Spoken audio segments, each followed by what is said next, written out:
Good morning, traders. It's 8:03 a.m. Chicago time on Tuesday, the 13th of September, 2022. Thanks for joining me. This is episode number 2313. Derivatives trading is not suitable for all investors. Past performance is not necessarily indicative of future results. Wow, on that CPI release, we covered about 120 points of range within a few minutes. Very, very aggressive sell-off and a very devastating move for anybody who was long into that. This was I don't even know what it is, maybe a 5 sigma move in the time frame. Very unusual. Market did not like the US CPI miss. CPI came in at 8.3 when it was supposed to be abating or going down. From 8.5 prior to 8.1, and it came in at 8.3 year on year for August. Core CPI was even worse. Core CPI prior was 5.9, was expected to remain a 5.9, jump to 6.3%. The market is basically pricing in further pain from the Fed, and the Fed is going to have to move on this. Now, remember, the Fed was looking for 75 basis points in September and most likely pausing into the election.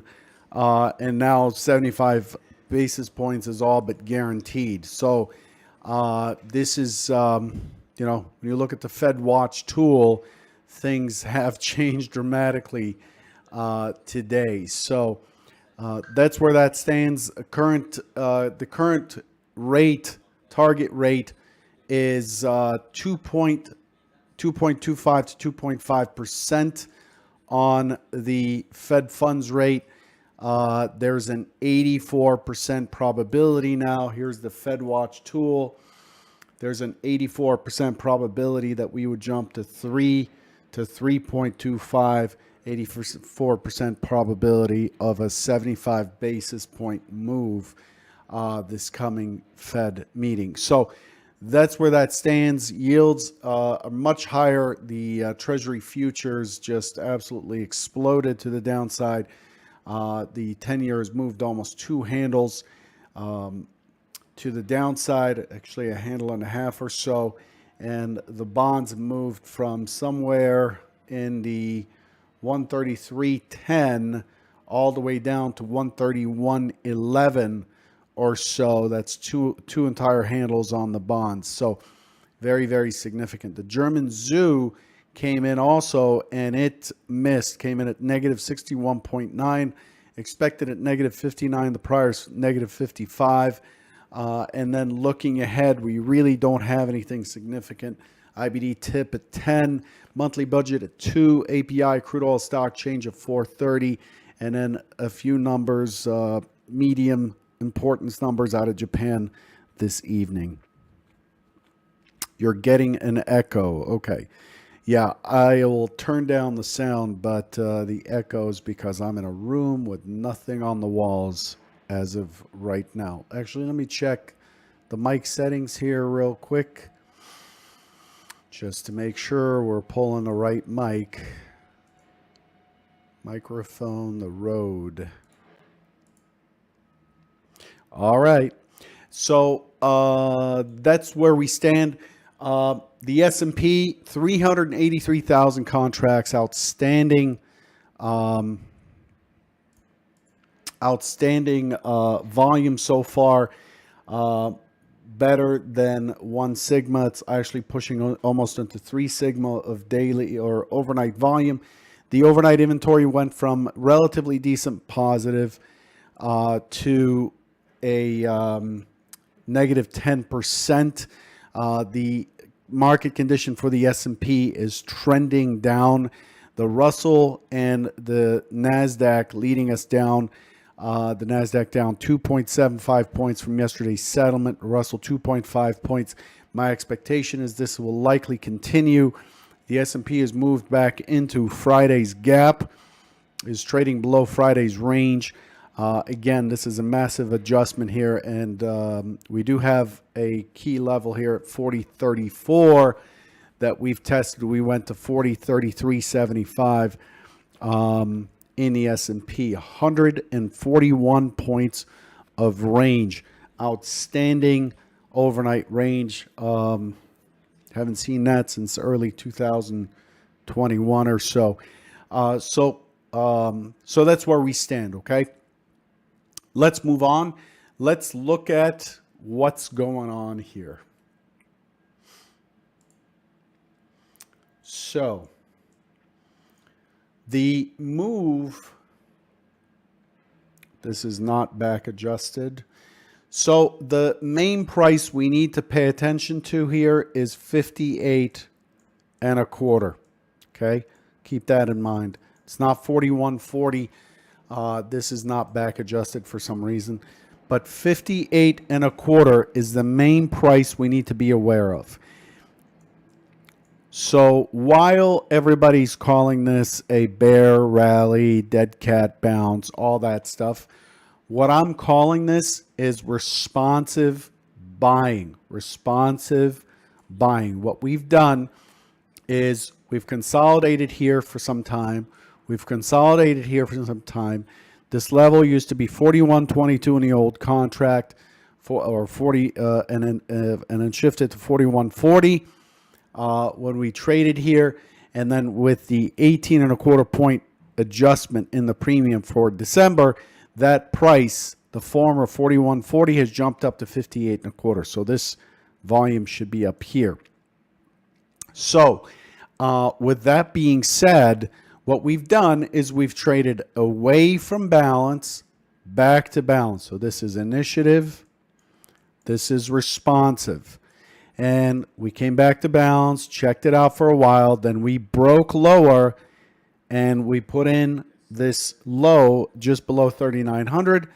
And this was initiative. Oops.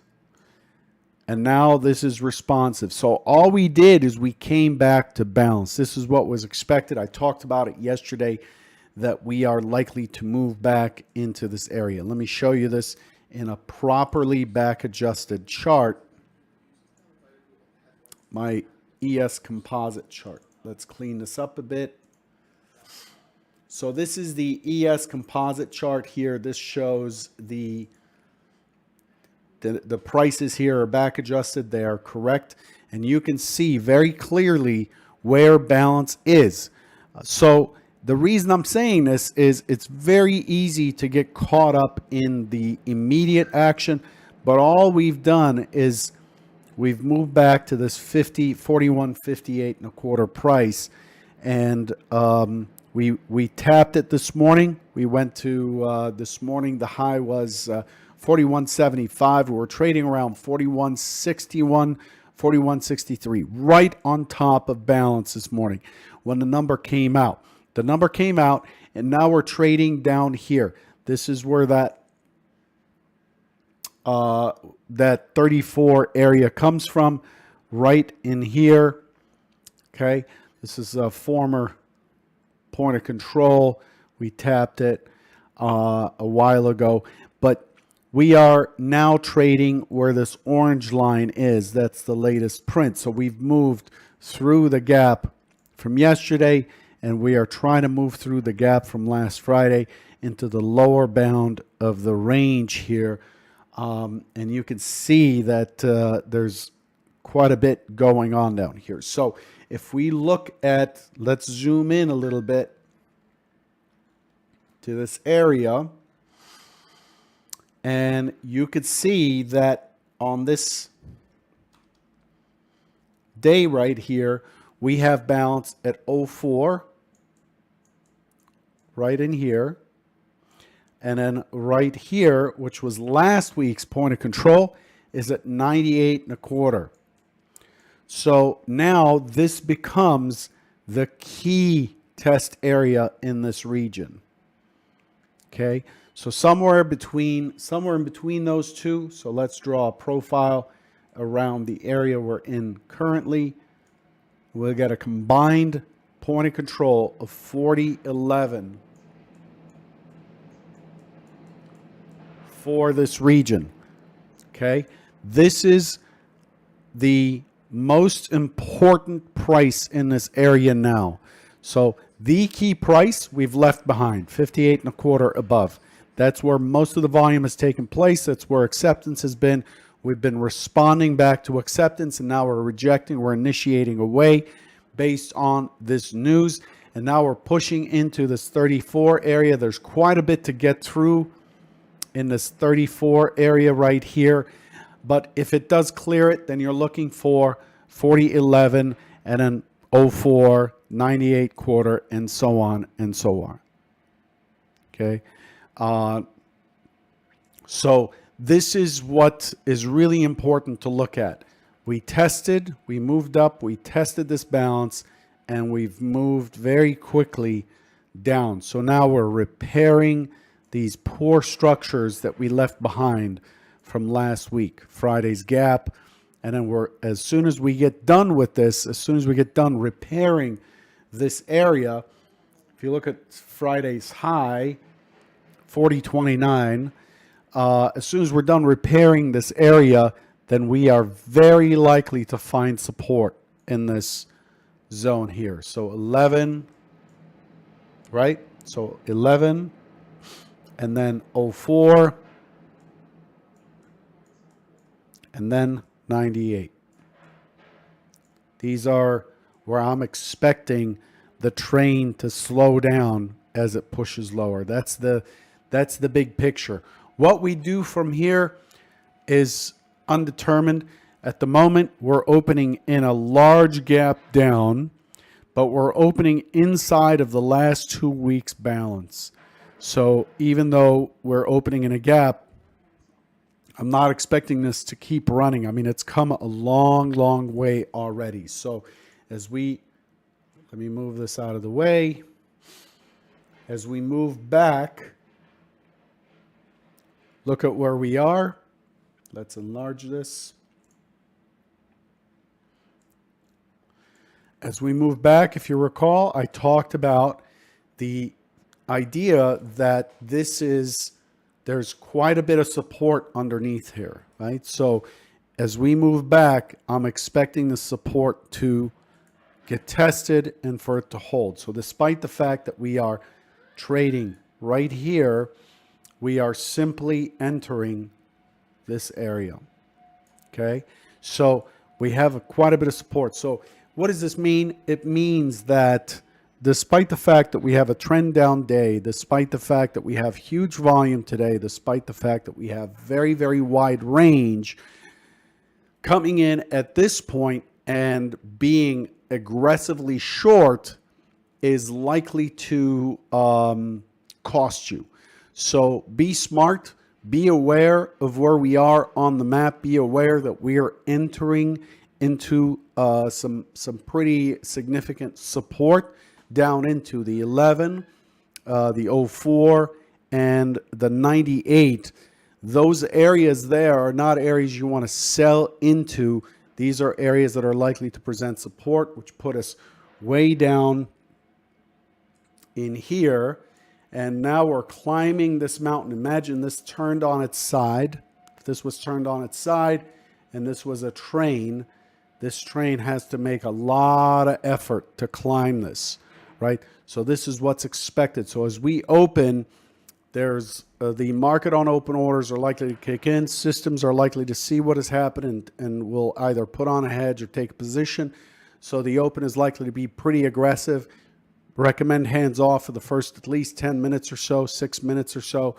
And then once that happens, be very, look for pullbacks to sell. We're going to go with the trend. We're not going to fight this.